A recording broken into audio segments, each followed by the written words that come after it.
Indonesia jajaki kerjasama produksi jet tempur dengan Rusia. Sebagaimana yang saya sampaikan di Kiev, walaupun situasi saat ini masih sangat sulit, namun saya tetap menyampaikan bahwa penyelesaian damai penting untuk terus dikedepankan dan juga ruang-ruang dialog terus bisa dibuka. Saya telah menyampaikan pesan Presiden Zelensky untuk под давлением тех стран, где они работают, в том числе Соединенных Штатов, европейских стран, и не могут прямо сказать, что обстрелы идут с украинской территории. Но это очевидная вещь. Мы же контролируем станцию, там стоят наши военнослужащие. Что же, мы сами по себе стреляем, что ли? Бред просто собачий. По-другому и сказать-то невозможно. Там же осколки этих химмерсов валяются. И других западных средств поражения.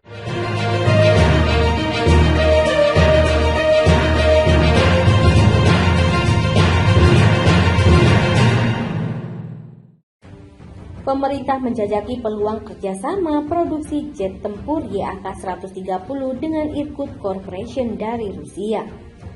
Penjajakan tersebut dilakukan lewat audiensi Kepala Staf Kepresidenan Muldoko dengan Direktur Jenderal Irkut Corporation Andrei Boginski di Gedung Binagraha, Jakarta, Kamis 3 November 2022. Muldoko mengatakan pemerintah selalu terbuka dengan peluang kerjasama yang ditawarkan mitra asing kepada Indonesia termasuk dalam bidang pertahanan.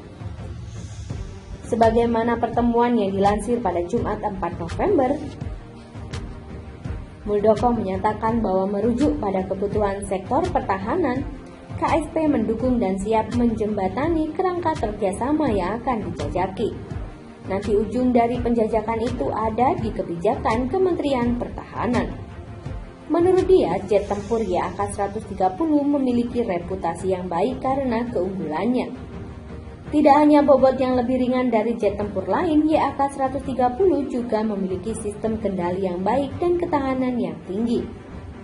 Muldoko mengatakan YAK-130 adalah suatu prototipe yang baik untuk Angkatan Udara kita, dan sangat mungkin hal ini untuk didalami melalui kerjasama dengan PT Dirgantara Indonesia. Terlebih lagi ada peluang bahwa market YAK-130 ini bukan hanya di Indonesia, tetapi juga diproyeksikan kepada market ASEAN juga. Direktur Jenderal Irkut Corporation Andrei mengatakan skema kerjasama antara perusahaannya dengan nasional yang mendukung perekonomian nasional. Sebab katanya berpeluang membuka lapangan kerja untuk masyarakat. Andrei mengatakan sangat berterima kasih atas dukungan dari pihak Indonesia. Menurutnya, skema kerjasama antara Indonesia dan Irkut Corporation secara efektif mendukung ekonomi nasional karena bisa membuka lapangan pekerjaan dan berkontribusi pada pemasukan Indonesia. Irkut Corporation melakukan serangkaian acara di Indo Defense Expo dan Forum 2022 di Jakarta International Expo Kemayoran pada 2 hingga 5 November. Pameran tersebut bertajuk Peace, Prosperity, Strong Defense itu merupakan acara internasional yang memamerkan industri pertahanan darat, laut, dan udara. Pemerintah menjajaki peluang kerjasama produksi jet tempur YAK-130 dengan Irkut Corporation dari Rusia. Penjajakan tersebut dilakukan lewat audiensi Kepala Staf Kepresidenan Muldoko dengan Direktur Jenderal Irkut Corporation Andrei Boginski di Gedung Binagraha, Jakarta, Kamis 3 November 2022. Muldoko mengatakan pemerintah selalu terbuka dengan peluang kerjasama yang ditawarkan mitra asing kepada Indonesia termasuk dalam bidang pertahanan. Sebagaimana pertemuan yang dilansir pada Jumat 4 November, Muldoko menyatakan bahwa merujuk pada kebutuhan sektor pertahanan, KSP mendukung dan siap menjembatani kerangka kerjasama yang akan dijajaki. Nanti ujung dari penjajakan itu ada di kebijakan Kementerian Pertahanan. Menurut dia, jet tempur YAK-130 memiliki reputasi yang baik karena keunggulannya. Tidak hanya bobot yang lebih ringan dari jet tempur lain, YAK-130 juga memiliki sistem kendali yang baik dan ketahanan yang tinggi. Muldoko mengatakan YAK-130 adalah suatu prototipe yang baik untuk Angkatan Udara kita, dan sangat mungkin hal ini untuk didalami melalui kerjasama dengan PT Dirgantara Indonesia. Terlebih lagi ada peluang bahwa market YAK-130 ini bukan hanya di Indonesia, tetapi juga diproyeksikan kepada market ASEAN juga. Direktur Jenderal Irkut Corporation Andre mengatakan skema kerjasama antara perusahaannya dengan nasional yang mendukung perekonomian nasional. Sebab katanya berpeluang membuka lapangan kerja untuk masyarakat. Andre mengatakan sangat berterima kasih atas dukungan dari pihak Indonesia. Menurutnya, skema kerjasama antara Indonesia dan Irkut Corporation secara efektif mendukung ekonomi nasional karena bisa membuka lapangan pekerjaan dan berkontribusi pada pemasukan Indonesia. Irkut Corporation melakukan serangkaian acara di Indo Defense Expo dan Forum 2022 di Jakarta International Expo Kemayoran pada 2 hingga 5 November. Pameran tersebut bertajuk Peace, Prosperity, Strong Defense itu merupakan acara internasional yang memamerkan industri pertahanan darat, laut, dan udara.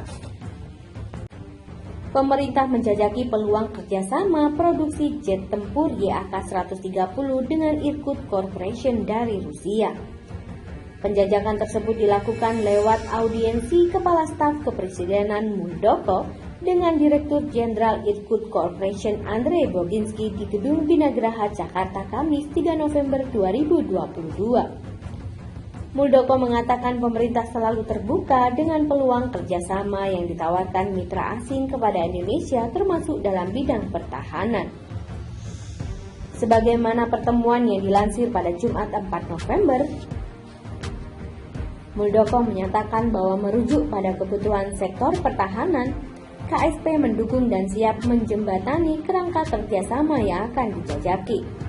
Nanti ujung dari penjajakan itu ada di kebijakan Kementerian Pertahanan. Menurut dia, jet tempur YAK-130 memiliki reputasi yang baik karena keunggulannya. Tidak hanya bobot yang lebih ringan dari jet tempur lain, YAK-130 juga memiliki sistem kendali yang baik dan ketahanan yang tinggi. Muldoko mengatakan YAK-130 adalah suatu prototipe yang baik untuk Angkatan Udara kita, dan sangat mungkin hal ini untuk didalami melalui kerjasama dengan PT Dirgantara Indonesia. Terlebih lagi ada peluang bahwa market YAK-130 ini bukan hanya di Indonesia, tetapi juga diproyeksikan kepada market ASEAN juga. Direktur Jenderal Irkut Corporation Andre mengatakan skema kerjasama antara perusahaannya dengan nasional yang mendukung